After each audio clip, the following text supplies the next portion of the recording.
السر كله في معلقه، لو ضفتيها للبسبوسه اضمن لك نجاح البسبوسه. بسبوسه طريه مرمله، عمرها ما تنشف منك، وهتشرب كل الشربات اللي هتضيفيه.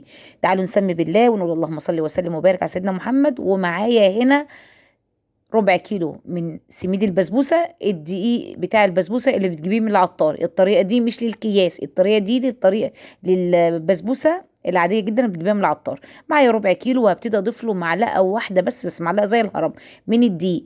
عايزه اقول لك انت بس جربي الطريقه وارجعي قولي لي رايك فيها ايه. معلقه من الدقيق دي هتفرق معاكي جدا. ومعايا معلقه من السمنه، من العمود بتاع السمنه كده، معلقه سمنه بلدي، تكون سمنه محترمه كده، او اي سمنه متوفره عندك في البيت. بس انا هنا استخدمت سمنه بلدي معلقه كبيره، مش معلقه اكل، معلقه اللي هي المغرفه دي. نقول مثلا لو بالمعالق بتاعه الاكل نقول معلقتين من معلقه الطعام. تمام. هبتدي بردك ممكن تحطي معاكي كمان مغرفتين من دول، بس انا حبيت اخليها اقتصاديه شويه للناس اللي مثلا بتحس ان السمنه مكلفه بالنسبه لها. فهنحط معلقه من الزيت، بس الزيت يكون زيت عباد شمس او زيت ذره، زيت ملوش اي ريحه. تمام. وهبتدي اديهم تقليبه، كل حاجه بحطها بديها تقليبه كده، اغلفها بقلب السميد.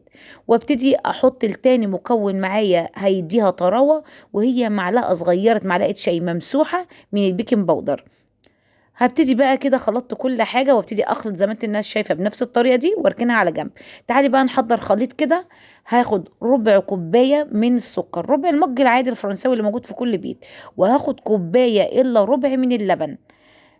تمام كده. زي ما هو ساقع، مش لازم تسخني اي حاجه، وهضربهم في الخلاط عشان السكر يختلط. وانا اكتفيت بربع كوبايه بس من السكر، لان البسبوسه بتشرب شربات كتير. هبتدي بقى ادي ظرف من الفانيليا كده عشان ريحه البسبوسه. حابه تحطي جوز هند حطي براحتك، اللي بتحبيه حطيه، ما بتحبيش زي حالتي كده سيبيها زي ما هي كده، ما تضيفيش جوز الهند. وهضرب الخليط كده وخلاص اختلط كويس. هبتدي اقلبه، والمقطع ده انا عملته ببطء عشان تعرفي مدى اهميته. هتقلبي تدخلي المكونات جوه بعض، ما تقلبيش ولا تعجني في البسبوسه عشان ما تعملش عرق منك وتنشف وتحطب. تمام. تدخلي بمعلقه اللي انت قلبتي بيها، تدخلي المكونات جوه بعضها. اول ما المكونات تختلط ببعضها كفايه وقفي، يعني الموضوع كله ثواني. خلطت الموضوع كده ودخلته في بعضه، معلقه سمنه في قلب الصينيه، ودي اصغر حجم صينيه موجوده عندي في البيت.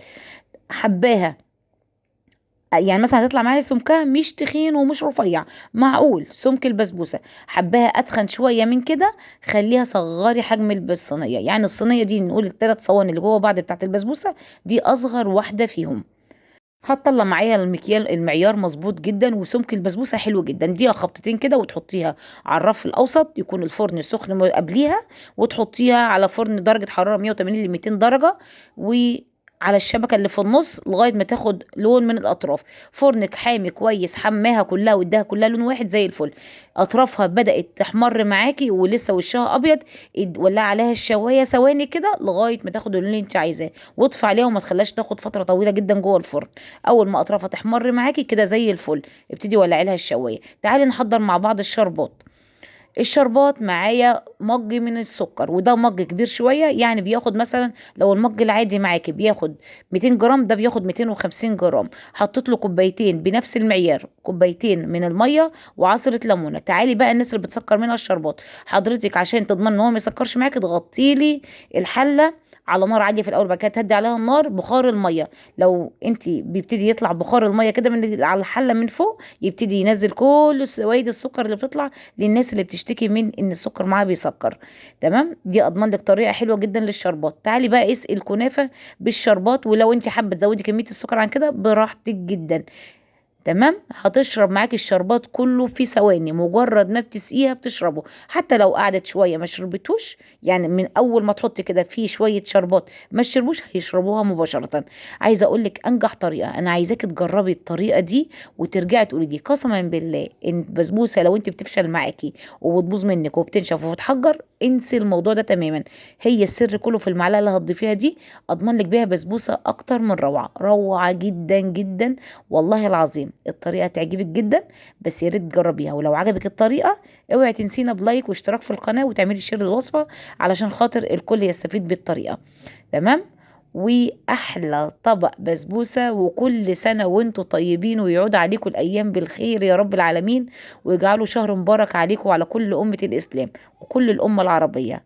اعذروني بقى على التقصير في تنزيل الفيديوهات، معلش الدنيا زنقه، وكل سنه وانتم طيبين ودايما سالمين.